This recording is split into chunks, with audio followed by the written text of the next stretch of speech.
మందకృష్ణ గారు నా మీద వ్యక్తిగత విమర్శలు చేస్తున్నాడు. దాని గురించి నేను పెద్దగా పట్టించుకోను. ఎందుకంటే 1994లో నేను మొదటిసారి ఎమ్మెల్యే ఎన్నికయ్యాను. 30 సంవత్సరాలైంది. 30 సంవత్సరాలుగా దండోరా ఉద్యమంతో నేనున్నాను. నేను లేకుండా దండోరా ఉద్యమం లేదు, నేను లేకుండా మందకృష్ణ లేడు. ప్రతి సందర్భంలో,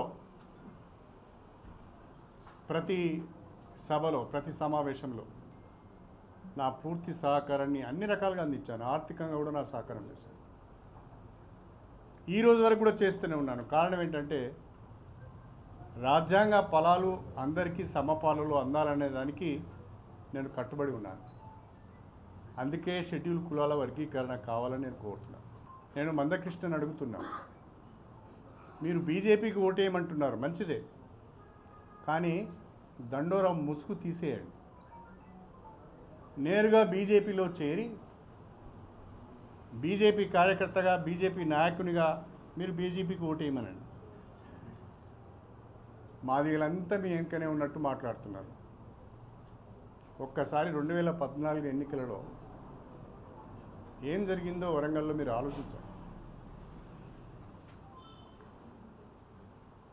వరంగల్ పార్లమెంటుకు 2014లో నేను ఎంపీగా పోటీ చేశాను.